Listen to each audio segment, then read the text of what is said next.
Nashville is a booming city. It's a growing city. They're saying, anywhere between 90 to 100 people move here every single day.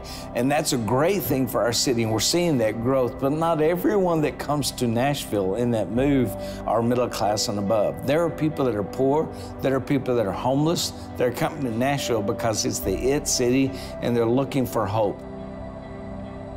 After being told for like 20-something years by my father or family that you're not going to amount to anything, you're not going to be worth anything, I took that and I grew into the person that they shaped and molded me to be at that time.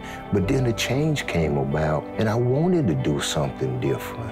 And then I got that chance through this place. We can do a lot of great things. We can feed people, we can clothe people, we can house people, but we can't change hearts. Hope is knowing that every night when I go to bed or I read my Bible and I read about Jesus and his life, I know he's there for me. I don't have to live like this anymore. That's my hope, that I don't have to live like this anymore.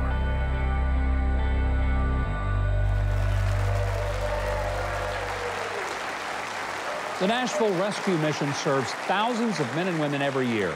But it's more than just a place to feed people. I want you to welcome tonight's Huck's hero, Glenn Cranfield. Glenn, thanks for coming by. Thank you for having me. We're delighted to have you. You are the kind of person that maybe you don't make the front pages. You may not be the lead story on the 6 o'clock news. And quite frankly, Glenn, be happy. It ain't all it's cracked up to be.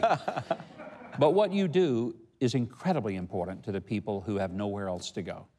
A lot of folks may not even realize that in virtually every city there's a rescue mission. It may be called something different, right, but it's a place where people who have no place to go can get a meal, a place to sleep, especially on a cold night.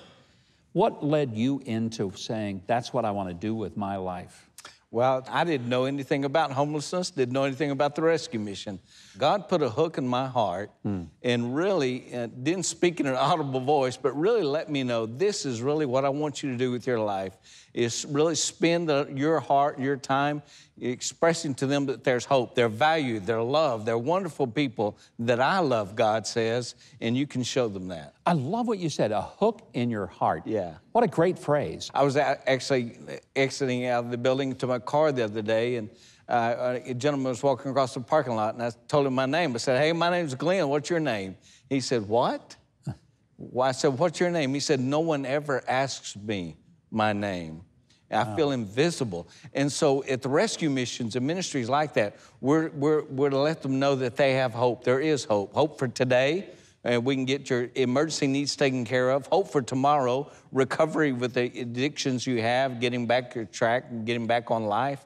And then hope for eternity, to know that there's something beyond this life. There's hope in another life, and that is eternity. When people think about homelessness, there's really different categories. I mean, there's some people that are homeless temporarily because they lost a job, maybe things fell apart in their family. Some people are homeless almost permanently. How do you separate the care and the ministry that you provide to different types of homelessness? For those that are able, we certainly do. We lovingly put a hand on their back and try to guide them through the system and guide them through the processes so they can get back on their feet, back into productive living, dealing with their addictions, their issues, maybe some illnesses, but to help them to get back onto the pathway of productivity. For those that aren't, and there are a number of those, exactly like you said, our call is to care for them. Our call is to love them, to provide for them. The Bible says, I was hungry and you fed me. I was naked and you clothed me. I was a stranger and you took me in. And that's exactly what we do to those folks, and we love them. Glenn, I want to tell you, that's why you are Huck's hero tonight. We are so honored to have you here. Thank you for coming and sharing your story with us. And let me just remind you that if you live in Nashville, visit NashvilleRescueMission.org. Find out what you can do to maybe volunteer and be part of that mission. And no matter what city you're in, be active. You'll find out there's a rescue mission probably near you. And you can be the actual hope of Christ to someone where they are, no matter what season it may be.